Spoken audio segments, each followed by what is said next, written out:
And then finally, what sources can we look at? And I've mentioned a lot of these as I've gone on. Maps are obviously a good place to start for looking at a local history study. They're particularly interesting, I think, though, when you look at a town. And as I said earlier, you can see, looking at maps of Belfast town, for many, many years it remained a very narrowly, tightly confined town.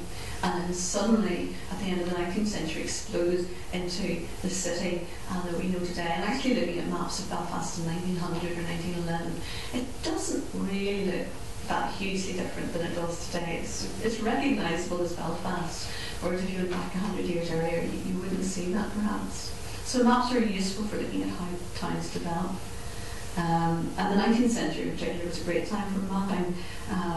Maps were made all the time on different scales, and maps for urban areas were on a different scale, even a much, much larger scale. And some of these can actually be very detailed, and I know they exist here at PRONI and are well worth a look. They can tell us a lot about a time.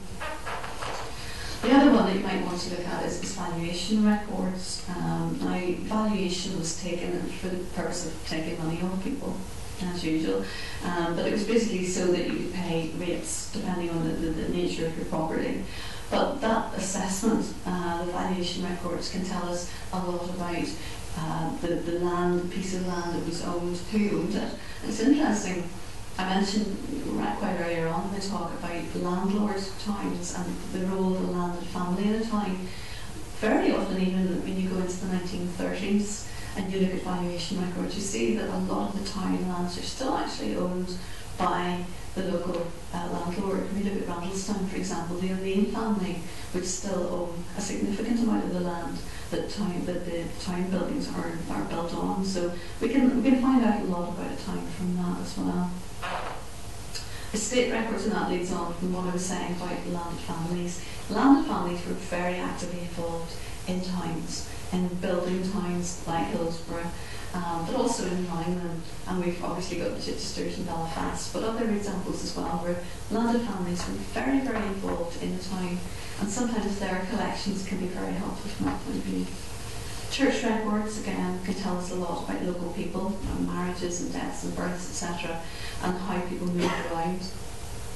Topographical works, descriptions, and one that's really worth looking at is not there. Sorry, is the Urban Surveying Memoirs. I think you have them here, probably, don't you?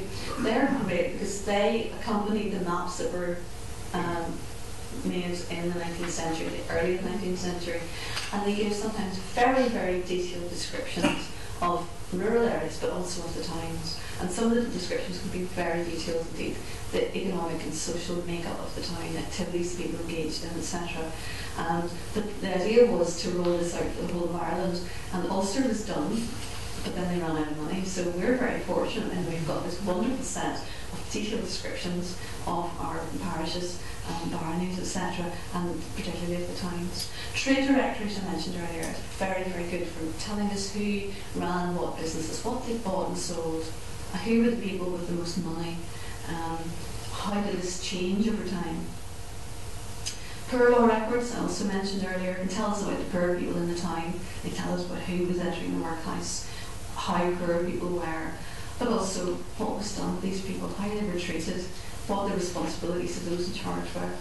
And local government records. For Belfast, the corporation archive is absolutely vast, as some of you will testify. It is a huge archive which is full of detailed information about the day-to-day running of the city. And for local towns across the country, local records do exist as well. And one thing I haven't got up there is census records, and census records are hugely important from the point of view of telling us who lived where, down to who lived in each address and each street. And of course these are now for 1901 and 1911, they're available online, so you can actually go in there and see who was living where. I just finally want to draw your attention to this, and it is a gazetteer or a travel literature.